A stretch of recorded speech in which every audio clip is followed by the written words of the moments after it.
All right, guys, welcome back. Welcome back. This is Wicked Raider 22 coming back with a quick video, getting ready actually for Clan versus Clan, which starts in about 10 hours. So we are doing good. Pay attention to the fact that your event is also ending in 10 hours. So if you've been going through campaign, if you've been working through your dungeons, especially, then you want to be sure to use all those little coins that you can because they're going to disappear as well. If you have not seen the previous video posted a little earlier today, be sure you go in and claim your promo code rewards for the month of August. That code has been posted, so I will definitely link that video in the description below for you, or it will be at the end of this video. So I want to kind of take a look before we get ready for Clan versus Clan and really start using those resources that we've been trying to hold on to. If you look here, you'll notice that our nice 2 ancient shards have disappeared. We've had a chance to go ahead and pull some champions. I was actually running a little bit low and trying to decide on what I want to do, but I needed to consolidate this team. Guys, if you notice, I'm up to level 32. So at this point, you're having to go into your champion vault, your list, and start consolidating down. And what you're going to notice is we have some key players that are now missing. Rotten Mage is no more. We've given that responsibility over to the miscreated monster. Went ahead and took him into tavern, was able to ascend his skill level quite a bit.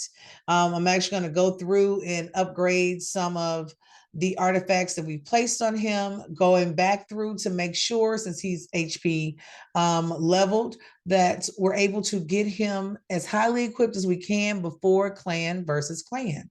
And I'll definitely try to get a video or two in on that Clan versus Clan so that you guys can kind of see a few of our newest champions in motion. You also notice that we have some others that are missing because we have ascended Shield Guard to 5 stars. So we've moved him up from 4. Of course, every time you move a champion, you're going to make those hard decisions and decide what's going to be most important.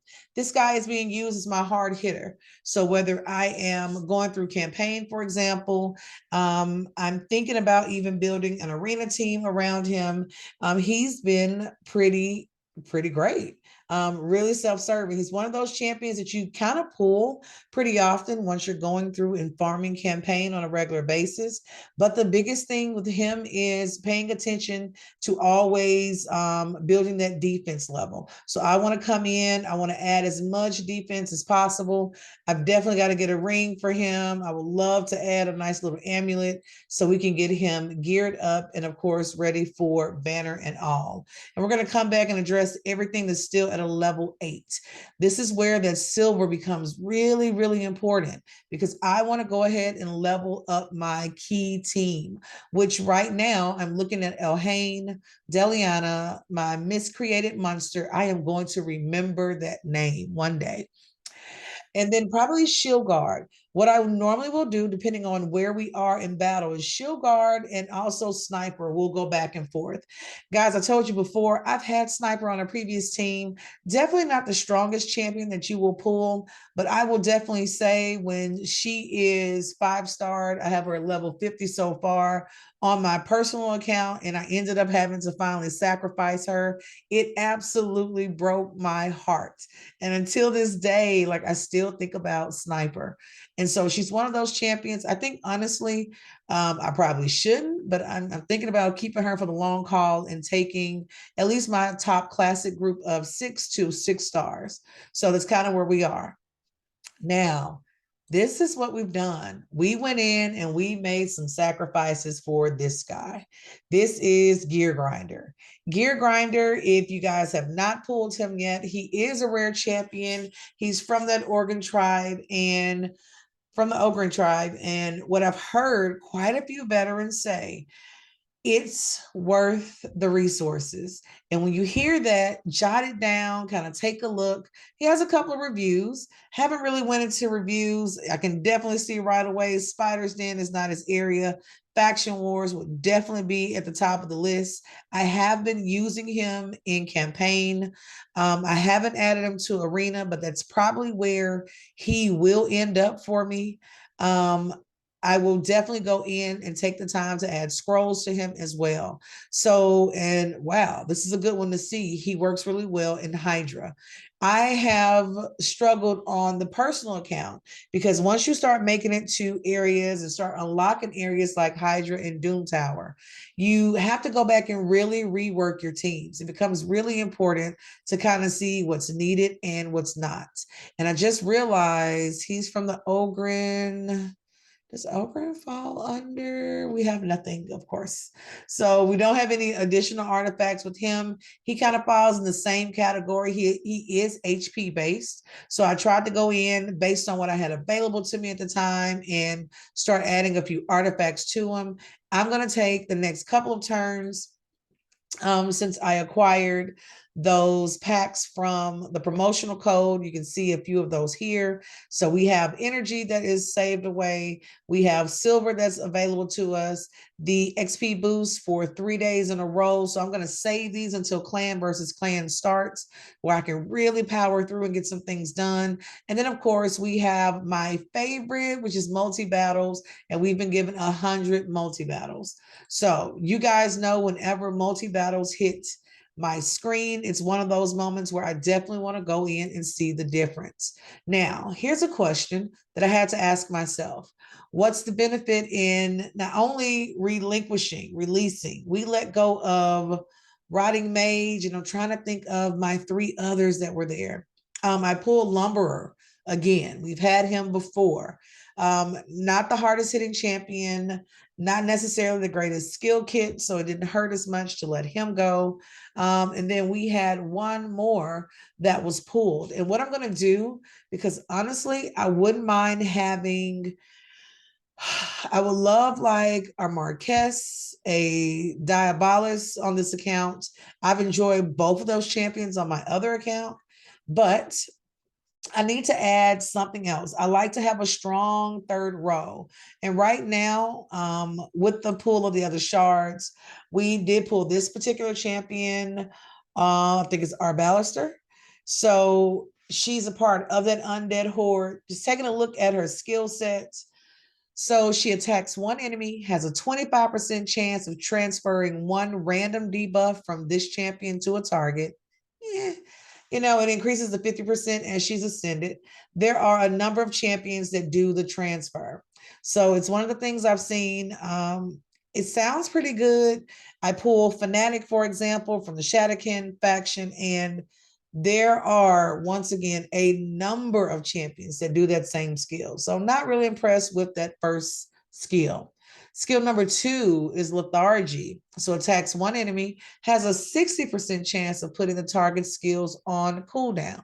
So 60% chance. The first thing I thought of, to be honest, were a few of the dungeons, maybe a crypt or two, because they do have that continuous turnover with their passives that I would love to slow down. And it's on a 3-turn cooldown. And there's no way to shorten that. A little disappointed in that one, but definitely wanted to see what else she had available. Last but not least, coming in on that 5-turn cooldown was Soul Break for level 1. Attacks one enemy, damage increases according to the number of debuffs on the target.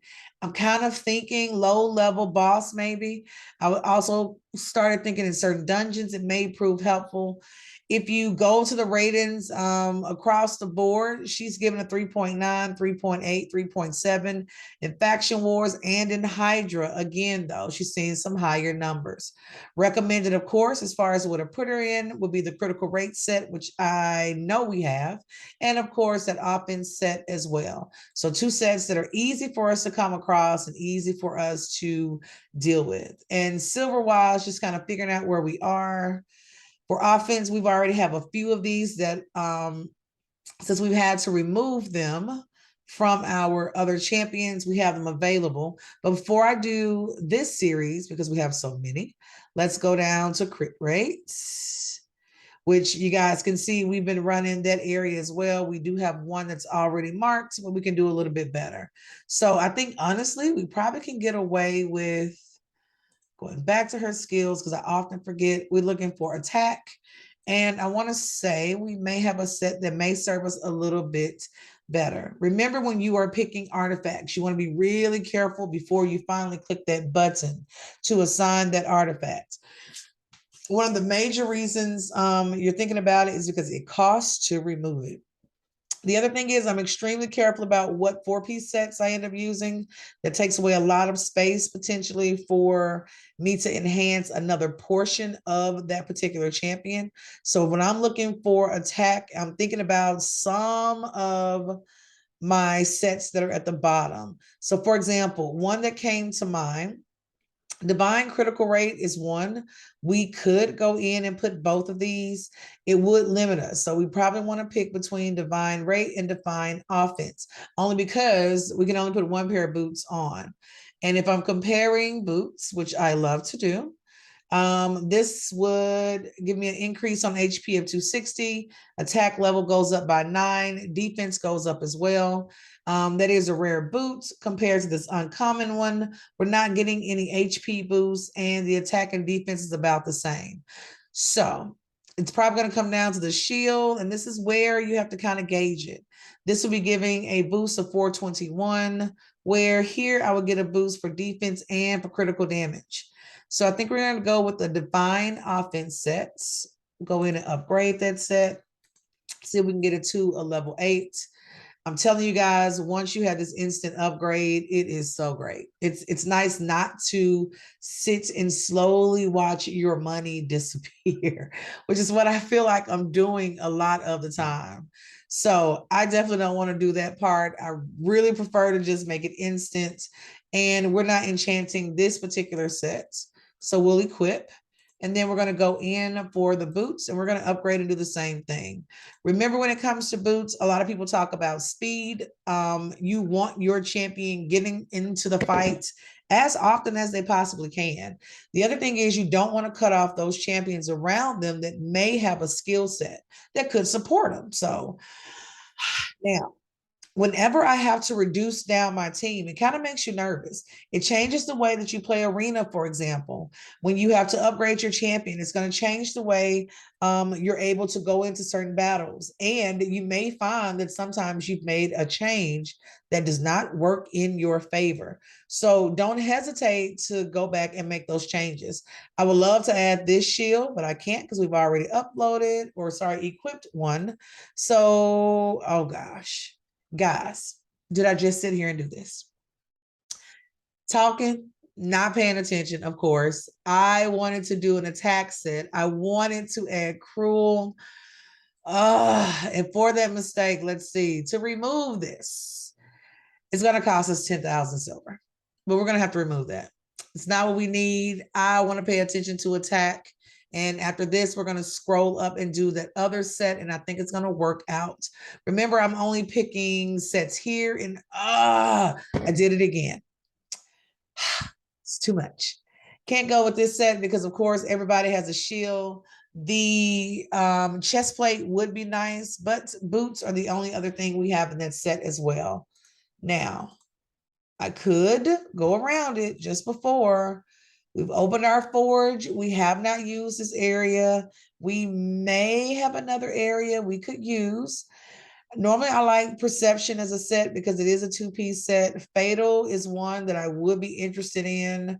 I'm not sure we're going to have what we need, and we do not, which is kind of horrible. So we're going to be sticking with something that is already in our vaulted area.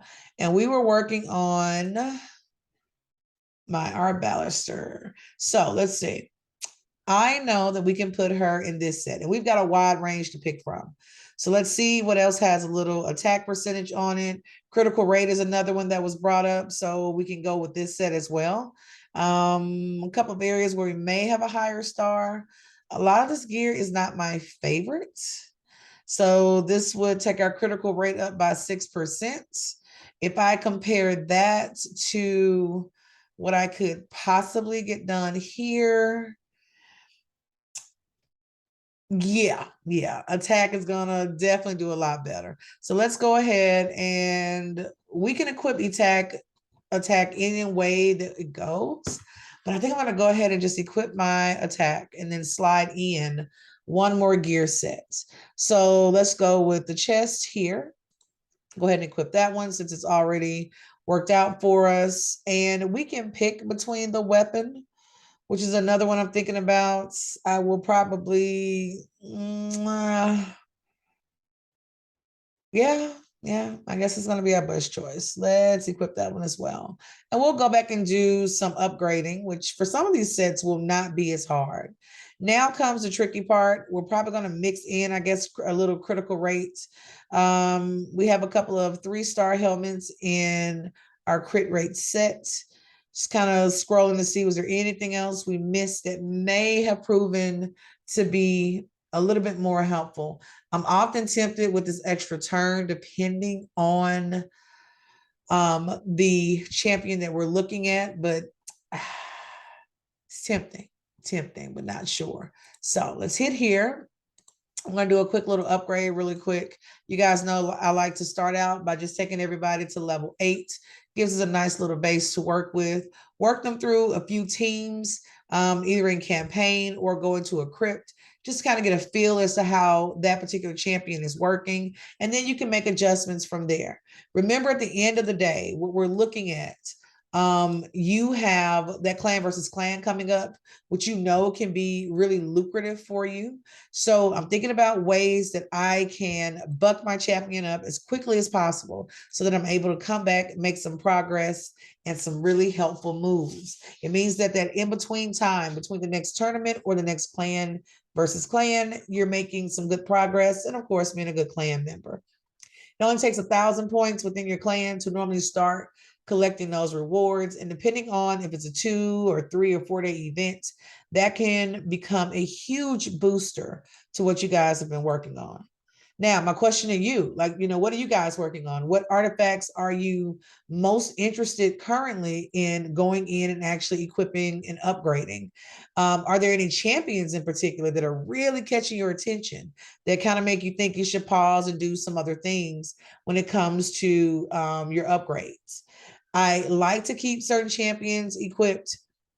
I think she may be one that proves to be helpful. I know that I'm going to have to expand these champions no matter what, but I need kind of a cut off so that I can start focusing on, number 1, getting my top 9 to level 50, but number 2, taking my top row to 6-star.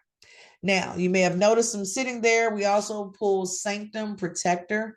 I have not actually worked with this champion. I'm going to watch a couple of videos on him, but I definitely want to show him to you. He is our rare champion from the Sacred Order. He is defense-based. His base stats starts at 3,000, coming in as a 3-star. Attack is at 168, defense 236. Speed, he's not the slowest of the group. And of course, critical damage is already starting out at that 50%. Now, when we're looking at his skill kit, something else to kind of keep in mind. Repel intruders, which is pretty common within Sacred Order. So attacks one enemy, has a 15% chance of placing a stun debuff for 1 turn. And of course, it's based on his defense level. Hallowed Ground attacks all enemies and then places a 30% buff on this champion for 2 turns. This can be helpful if I'm thinking if maybe you put him on a team where someone else was provoking as well. Maybe he could definitely get in a harder hit. If you book him, it's even possible to take this from a 3-turn cooldown to a 2. But y'all, I'm not falling overexcited. False Bravado, which is the 3rd attack, attacks one enemy, has a 70% chance of placing a provoke debuff for 1 turn. It's on a 4-turn cooldown. You can take it down to a 3, but honestly, I'm not sure. I'm not convinced that I should even put artifacts on him. And I only say that because when I compare him to Templar, who you will see I've locked them, but have not placed any artifacts on them. For Templar, his skill set looks at charge, so attacks one enemy, has a 30% chance of placing a 30% decreased speed buff for 2 turns. Damage inflicted is proportional to defense. So if you build him out for defense, is where you're going to get the most bang for your buck. On a 3-turn cooldown, which can be turned to a 2-turn. For taunts, second attack, he's going to attack 4 times at random. That's kind of nice. Each hit has a 25% chance of placing a provoke debuff for 1 turn. Places a block damage buff on this champion for 1 turn. And of course, damage inflicted is proportional to defense. I am much preferring Templar over Sanctum Protector at this point. Going down to his passive, attacks with this champion's default skill whenever an enemy places a debuff on this champion. So whenever there's a debuff placed, the default skill attacks with this champion's default skill. So default skill, I'm going to assume it's probably going to be in that charge area because taunt is not going to come out all the time. And this is kind of interesting. Increases ally resistance in arena battles by 50. I think he's going to be he's definitely on my keep list. I have locked him to remind myself. I did ascend him also. I am still kind of on the fence with her. I'm not overly excited about our Ballister, but the thing is, I've had to relinquish 4 other champions just to bring Shield Guard up. So we needed somebody to kind of step up. And guys, he was a shard pool. So pulled him from shards. I'll probably leave him at 3-star. Honestly, I will go in and probably run these guys through campaign just to get a little of that experience up going on with them as well. And then come back and see what's going to be most important. Now, we haven't placed artifacts on this guy, so we'll do that. And then we will bring this particular video to an end. So with Templars, as we know, we want to increase his defense as much as we can. Remember, any stats you're seeing in green is coming from the work you've done in your Great Hall, what you voted for as most important. Always encouraging guys to focus on defense, also encouraging guys to focus on things like accuracy before you dive back into looking at HP or critical rate when it comes to the Great Hall. So let's see what we may have that already fits the bill. Since we're looking for defense, this set here, we know we can drop in, and I'll be honest, as far as shoes go with boots, those are going to be my nicest. I probably go down, I always scroll to the bottom of my artifact list because this is where you can find those particular sets that will allow you to kind of add stats that you may or may not be used to having access to. They're easy to forget about because they aren't going to be those larger areas that you're collecting during campaign. These are the sets that you're given in dungeons, faction wars, crypts, and things like that. Now, I would prefer to have a two artifact requirements, but that's going to depend on what's available to us. So these are HP based. This gives me critical rate in HP, still hitting HP, looking at attack mode, ignores 5% of enemy's defense. Remember, this guy needs all the defense that he can get. So you're not worried about his attack in particular. Now, we can put a counterattack set on him, which would increase the likelihood of making that happen. Destroy set doesn't really hit us where we need it to.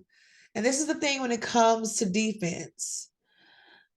Damage increases as HP increases. We're not building him for HP. Heals by 30% of damage dealt. So honestly, the only set we have that directly looks at defense is going to be the set defense set. So we'll go ahead and add the boots because they've already been worked with on another champion. We can go ahead and let's see if we can add anything to make this a little bit more special. We're going to add in a little of that, and I would love to kind of upgrade you, see if we can get you to a 12. I don't know if it'll let us go that far, but to go from level 8 to level 12, as you guys can see, this is going to fail quite a few times. If you look here, I won't drop below 500 just to upgrade this one artifact. but you have to really put yourself in the mind as to how far you're willing to go. So it's going to run one more time and we're done. You're going to realize pretty quickly the differences in the amount of silver used from level 8 to level 12 artifacts can get pretty intense. I can tell you from experience, going from level 12 to 16 will make you nauseous. There are some times when you may need 900,000 silver to get one artifact exactly where you would like for it to go. So we're going to equip this set. He's earned that particular defense. We're going to increase his HP, I guess is going to be our next step. We can increase it by 15%. We can definitely work on that speed as well. I think I have a set at the very bottom that may address both. So notice I'm going to start in the area that I know he's going to need the most help. I don't want him dying off. That's going to be a top moment. So I want to make sure this probably would have been a good one if we didn't already have that boot equipped. I just want to make sure that he's able to kind of live and survive. So I'm going to take these two and add them for the simple reason it's not going to increase how powerful he is at the moment, but it will keep him alive a little bit longer. And he can hopefully help the team out there. So that immortal can definitely play a nice role. We could ignore a little defense if we thought about it. I don't want to do bonus healing. And this is where it kind of comes into play. It's really hard because you don't have the equipment that you really want to have.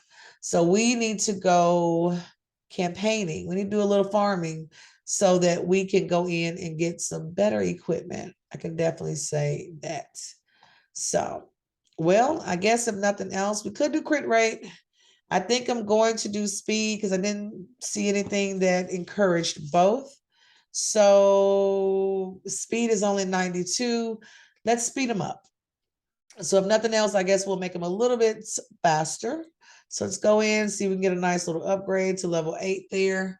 Knowing that my champion will be able to kind of get into the action and get things done will be nice. And I'm going to use this energy boost that we've gotten. And this is even without using those additional energy units that are, available. I want to go in and kind of run a couple of campaign levels just to get these particular champions up and make sure they're nice and ready for tomorrow. We're going to equip that helmets, and then we're going to come to our chest plate. Just try to make sure. I already had one that was marked out to a level 8. The biggest thing is trying to make sure that you are paying attention to what's needed. So we've bucked them up a little bit, had a pretty good experience. Accuracy is up 21. We've doubled his resistance, taking critical damage up by 3%, crit rate by 11%, increased speed by 14.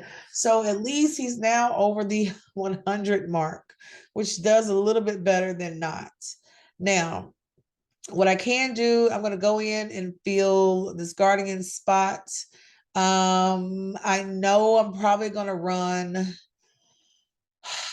I may run these 4 just together to kind of see how they do.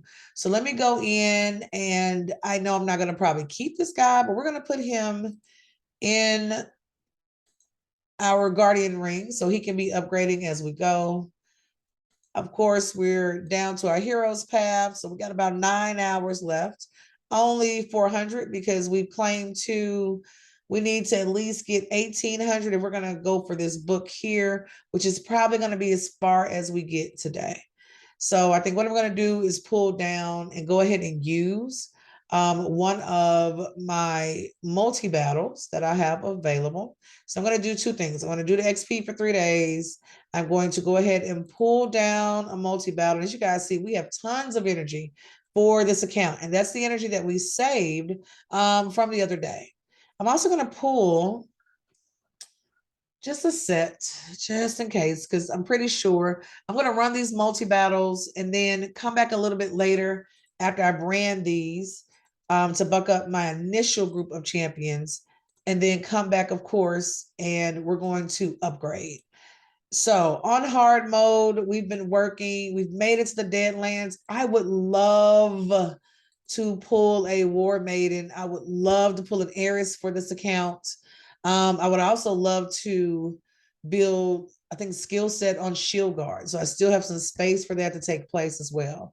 I'm pretty confident that we can come in here. We're going to take out our heavy hitters and kind of see how we do. So I'm going to go in with, should we put Gear Grinder in first? What do you guys think? I'm thinking, let's go with Gear Grinder first. Well, we're not in Faction Crypts. He's only great in the arena. Everyone's, well, that doesn't make a difference. Everyone's aura is only going to be helpful in the arena. So we're going to put in Shield Guard as our leader. We're going to put in the Miscreated Monster for in second position. Let's go with Templar in third, and then Gear Grinder fourth. I'm tempted to kind of switch these two, but let's go in and first make sure that we are able to win the battle. You'll notice that I will always run kind of a test round, kind of see how these guys do. And then we'll be able to not only compare time with our other champions. You notice that when he was hit, no damage was given. So those artifacts are really kicking in, giving us a little protection up front. Our enemies right now at the level 33, so we should do pretty good. I know Shield Guard is going to be my heaviest hitter in this particular set. He's doing about 2,000 in damage at this point. I know that he hits a lot harder, so I'm definitely looking forward to amping him up and hopefully maxing him out. Now that I have him on both of my accounts, I'm really excited to see the difference once I'm able to get him leveled up, and I can play him on an assortment of teams. Depending on when you've come into Raid Shadow Legends, the other thing you're going to notice is everyone's teams are different because we're not all getting access to the same champions at the same time. And sometimes, for example, you may pull a Cold Heart, you may pull a War Maiden or Heiress or any of those champions. Any champion can fall into the category. And just depending on how your team is built, you're not ready. We are not going to win this battle, I am pretty sure. So we're going to take this team down, or we're going to drop one of these guys from the team, add in one of our nukers to go through. So I think I may add a Daliana to this team.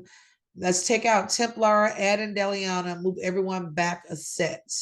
And then we'll use her as a way to guarantee that we're able to make it through. Miscreated Monster is actually holding its own, but I'm pretty sure with 3 champions that are higher level, he will not make it. All right, so here we go. These are helpful. We appreciate the coins, but we're going to go back and we're going to do a little bit of change around. So run this one. We're going to move him here. We're going to put in Daliana because I know for me, I like using her as a campaigner. She does really, really well in leading a team. So let's just kind of see the difference here. You could put Elhain in. Elhain is not a quick campaign farmer. She's not at the top of my list, even though she was our lead champion. I have used Kale, for example, to run through, but once I pulled Daliana, it was over. Once we acquired her, she became my #1 campaigner, only because so far out of all the champions, she goes through the quickest. On a team that needs a bit of support, I will put her and Sniper. Her and Warrior, Priest Warrior in the beginning make a really good team as well. But even if the rest of your team dies because Gear Grinder is about to go down, doesn't really matter. It'll allow him to still acquire points. It will give a little relief to Shield Guard as well, but she will make sure that the team is able to make it through. And that's going to be the biggest part for you. This time we make it, we have 3 champions still remaining.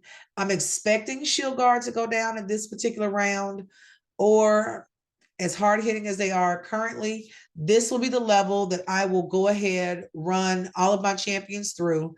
I will put them in order so that my lowest champions are going in next. And then I'm able to rotate through them, upgrade all of them. And hopefully by the time we're done with these 50 battles, all of the champions that I need to upgrade will be upgraded. So it's just a good way for you to do that one. And notice the number of coins. Now, you're going to notice every time you run this, the number of coins that you acquire is going to decrease.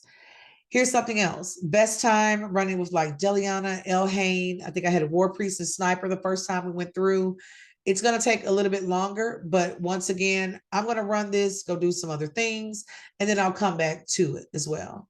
This is where being able to go in and have that champion you can depend on is going to count, because we're going to mark these champions up so that we can come back through and get all of our stars a little bit later. So we're going to use multi-battle. Sometimes I will only run like 30. This time we're going to go for the absolute amount. Continue multi-battles. Even if you lose a battle, I think on this one, I shouldn't have that problem. I'm going to sell all artifacts that are level 1, 2, and 3. I don't think I'm going to pull very many 4-star, but that's not what we're here for. The number one thing I want to pay attention to is the queue. All right. So you want to get into the queue and make sure you are working. I know that after these champions finish, what I'm thinking about doing is going in. I want to run Templar, of course, but I'm not going to put him in first. I'm going to think about champions who I want to probably 2 or 3-star to use them to elevate these champions. So we're going to go ahead and we're going to pick 4 of these. Then I'm going to get to Templar. And if we're still going and we just have additional room, we will upgrade whoever is left. All right. So that should give us the opportunity to run through and take care of everybody else. You can queue up to 20 champions. So sometimes you will see where people will go in and highlight all of them, just depending on how fast they're able to upgrade. You can definitely do this as you're running your 1-stars. This saves you a little bit of time. So here's something else, and I'll take these all off. Let's say, for example, I'm going to mega run. So since we're doing 50, we're at a pretty nice level. They're going to level up pretty quickly. I would go in personally, and I would pick probably 4. Or yeah, let's do 4 1-star champions.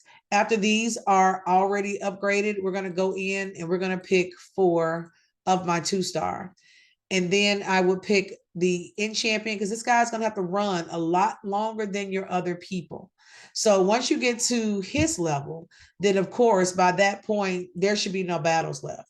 I will likely only make it to maybe the 5th or 6th champion on this list. But if I make it past that, I definitely want to make sure at that point he is being upgraded. Now, can we go to a higher level? The answer is probably yes, but we're going to leave this one here. So guys, before we start this particular multi-battle, I'm going to go ahead and end this video here. If you've made it this far, don't forget to subscribe. We release content for Wicked Raider 22 every day at 7 a.m. Monday through Friday. There's always going to be something. If there is news, I will drop in a quick video. If there's some true excitement, I will definitely drop that in as well.